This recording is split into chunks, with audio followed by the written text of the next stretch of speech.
Mr. President, I'm pleased to come to the Senate floor today to speak in support of a bill sponsored by the entire Ohio delegation, naming the post office in Avondale of Cincinnati, Ohio, for two World War II aviators, John Lear and Herbert Heilbrunn. These two remarkable men, one black and one white, grew up in Avondale, which is a neighborhood out part of Cincinnati, Ohio. They dreamed of flying and signed up for the Army Air Corps after Pearl Harbor. John Lear flew the P-51 Mustang with the Tuskegee Airmen, and Herb Heilbrunn flew the B-17 bomber. The Tuskegee fighters were assigned to protect the bombers in the European theater. John and Herb worked together on some of the same missions, but as World War II airmen, they were segregated and did not interact. They didn't get to know each other until more than 50 years after the war ended. In 1997, Herb Heilbrunn discovered that an event for the Tuskegee Airmen was going to be held in downtown Cincinnati. He decided to stop by and thank the fighter pilots who have helped protect him and his bomber squad in Europe. There, Herb met John Lear, and the two men hit it off and discovered how much they had in common.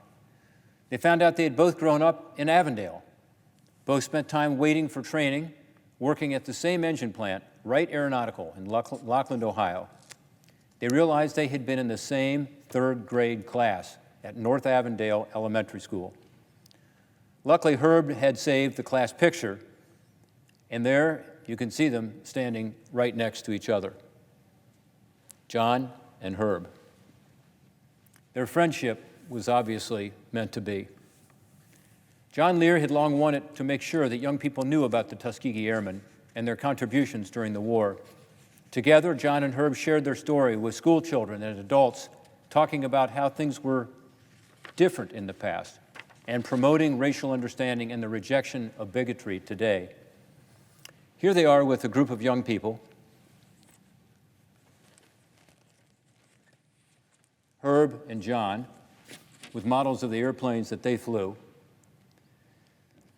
The Harvard Foundation for Intercultural and Race Relations honored them for their work in 2003, and in 2007 there was a book, Black and White American Airmen, Their True History, and it recounts their story.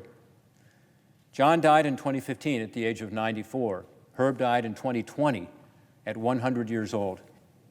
I believe naming this post office in their neighborhood for John Lear and Herb Heilbrunn is a fitting way to honor the memory of this team, who served our country with bravery and distinction in World War II, but then continued an important part of their public service long after their military service ended.